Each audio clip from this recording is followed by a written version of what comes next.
sense, I fear what could cause me to die.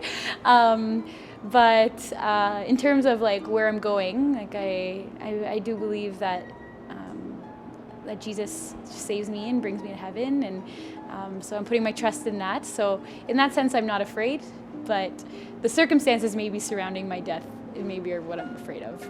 Christ tramples death by death, we sing in our victorious Paschal hymn. He tramples death by his own death. And so in that transformation, that's the new view that I have. Does it bring at times anxiety when you think of that? Of course it does. But at the same time, immediately that anxiety is referred to this truth. And so that's what brings that whole new perspective to live in life and not be paralyzed by the fear of death.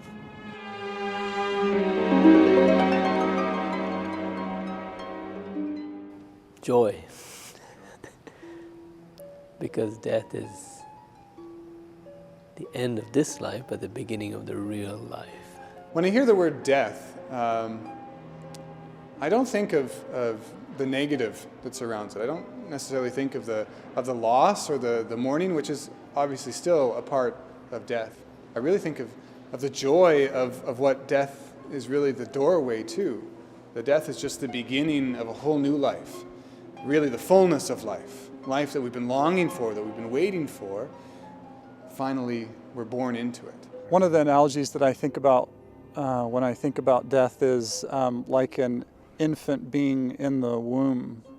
An infant in the womb has no idea of the beauty, the immenseness of what's beyond the womb, and they're very comfortable in that environment. And I feel like the transition from death to life is similar to the transition of a baby being born. So it's death to me in some ways is like being born into heaven, and I can't even begin to imagine what that would be like, just like a baby can't begin to imagine what's on the outside of its mother's womb. And that's exciting, that I can hear, just like babies in the womb, they can hear the sounds from the outside.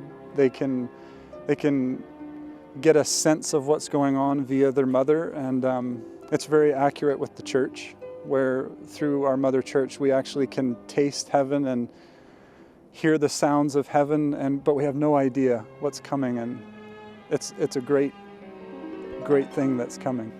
I think it's the most wonderful thing we can have, because this life is not it. This life, I say, is only maybe 0.00001% of the 99.999%. That's how I look at it. So this is just, it's necessary life, but it's not it.